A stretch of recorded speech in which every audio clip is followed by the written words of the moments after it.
First of all, apologies for reading this from notes, but age. Don't laugh, it'll happen to you. This is a stage play, and as Alicia said, it's called An Unsuitable Game, and it's based on the life story of a woman called Lily Parr, who was born down the road in St Helens in 1905. 100 years later, the National Football Museum created a Hall of Fame and inducted its first 28 players, 27 men and Lily. In 2019, the museum went one stage further and commissioned a statue of Lily, which to this day is still the only statue of a female footballer in the whole of Europe. Her career spanned from the end of the First World War to the end of the 40s.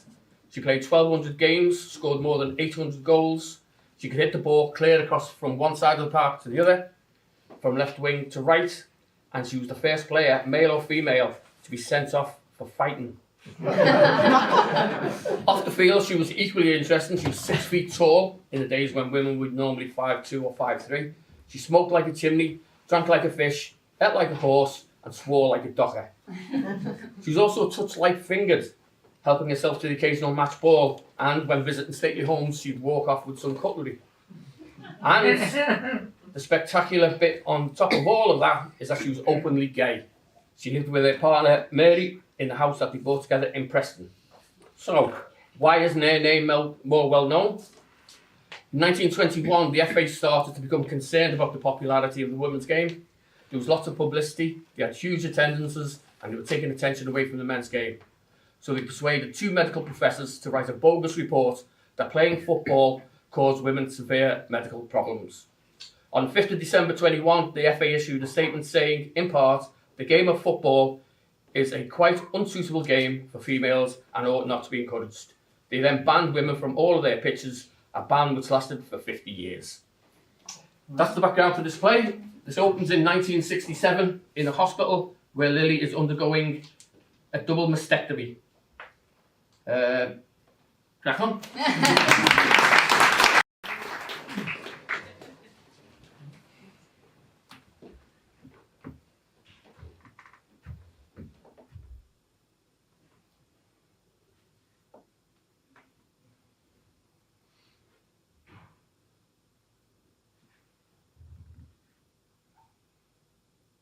62 years it took me to grow these.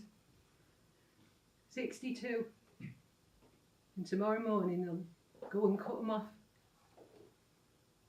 Who'd have thought smoking a pack of woodies a day would give you breast cancer?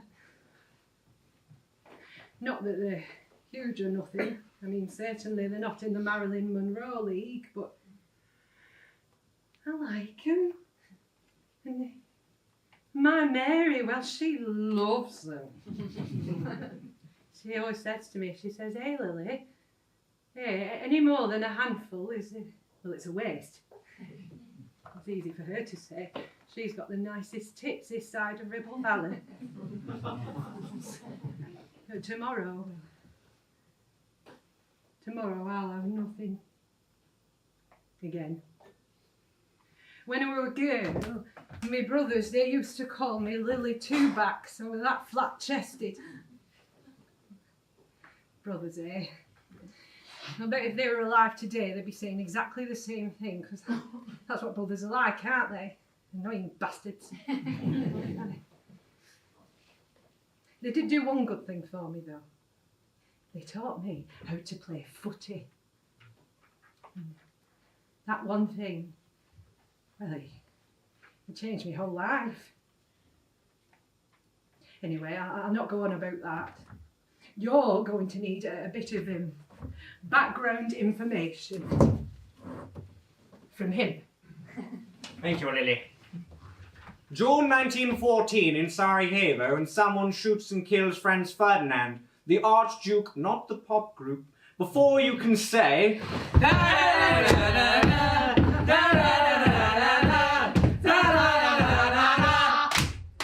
Take me out! Before you can say, take me out, a little thing called the Great War is up and running. Tens of thousands of young British men are soon signing up to defend their country by going to a second country and fighting a third country.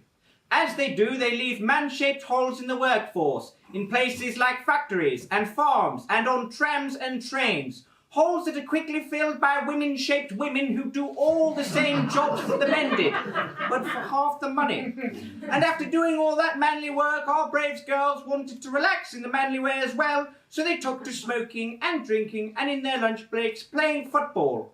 Like at this factory in Preston, the Dick Kerr Engineering Company.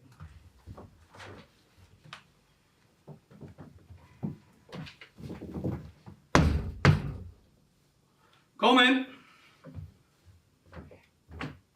You wanted to see me, John? I did. Well, you have a look outside, will you? Tell me what you see. The munitionettes and the apprentices are having their usual kickabout. Right, lots playing, more watching. Do you know how many lasses are making use of that knitting shed the Ministry of Musicians made us erect? None as far as I can see. And have you ever seen anyone use it? One or two for a crafty smoke, I suppose, but not for knitting, no. Oh no, why would they? We both know the hazard of jobs they do. They could lose a finger. They could lose their eyesight. They could set their bloody hair on fire. God knows they'll be lucky if their skin don't turn yellow from all the chemicals they've been touching. Unfortunate side effects from playing a vital role in the war effort. Of course, of course. But after long hours of faffing about with TNT, our girls don't want to sit and knit. They want to spend some energy. Run about. In short, play football. Which is why I asked you consider these factors. 1, there's been no professional football in England since the country went to war in 1915. 2, the public desperately need and miss them. 3, our girls love playing. 4, we've been injured servicemen returning from France, and we have little money to treat them. And once you consider all these factors, I'm sure you can come to the same conclusion as me. A charity game of football, Alfred. Our girls against another factory. We charge £1 to watch the proceeds going to the Moore Park Military Hospital. Of course. The public get their football fix, and our girl gets to play a proper game, and the hospital receives much needed funds. Exactly. And my part in all this endeavour? Promotion and publicity. The more spectators we get, the more shillings they pay, the more money the hospital receive, and this, in turn, spreads the game across the whole of the Northwest. And there is no one more equipped to deliver these things than you, Mr. Alfred Franklin.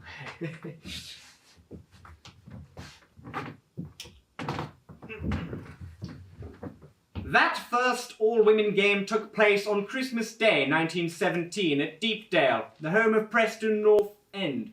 10,000 people watched Dick Kerr ladies beat Coulthard Foundry 4-0, raising the equivalent of £50,000 for injured servicemen. Soon, every factory up and down the land had their own women's team. Of course, I knew no about any of that. My football world revolved around Gerrard's Bridge Rec, when the lads let me play, that was, which weren't that often. And no, it weren't because I were a girl and they were too tough. Because I were a girl and I were too tough.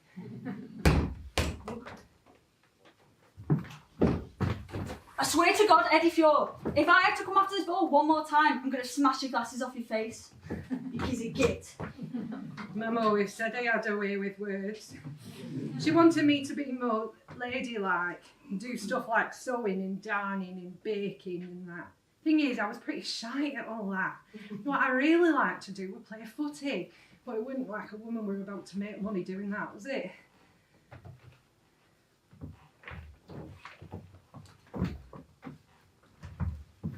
Now then, Arlo. I was just coming to look for you. I thought you were still up the wreck. What bastards won't let me play? Sounds too rough. Well, you do go at it a bit. Yeah, well, they're just girls. Well, I might have something that'll cheer you up. Yeah, like what? Like these. For me? Yeah, for you. Now, they're not new or now, but they're better the ones you got. Not half. Now, they're not going to let me play with them, are they? Ah, stand by for another gift from your favourite brother. Have you heard of St. Helens Ladies? They're suffragettes. No, they're a footy team. A ladies' footy team. They play proper games against other proper teams. We're a kit and everything. A women's footy team. Yeah. And I happen to know Charlie Bell, their manager. I had a word with him. Told him we were a great footballer. And And what, Fred? Go the on. training tonight. And if you wanted, you could go along and join in. And if Charlie likes you, you could end up playing for them. You kidding? I'm not kidding. Now, if you play for St. Helens Ladies, you'll never need boys again. Me, playing for a proper footy team? If you want. Oh, I want, alright.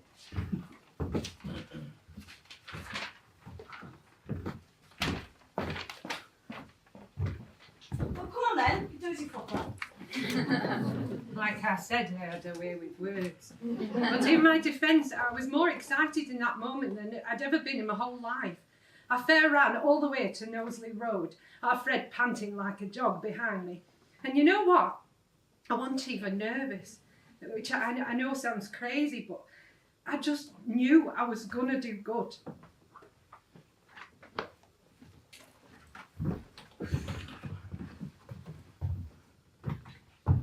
How tall you say she is? Dunno. 5'9", 5'10". Oh, she looks bigger. I mean, she's head and shoulders over the other girls. And we couldn't half do with a decent left back. God, Jesus Christ, she went straight through it. Aye, but she got away with the ball, though. Ah, true, but what's she going to do now? She's not going to shoot from there, is she?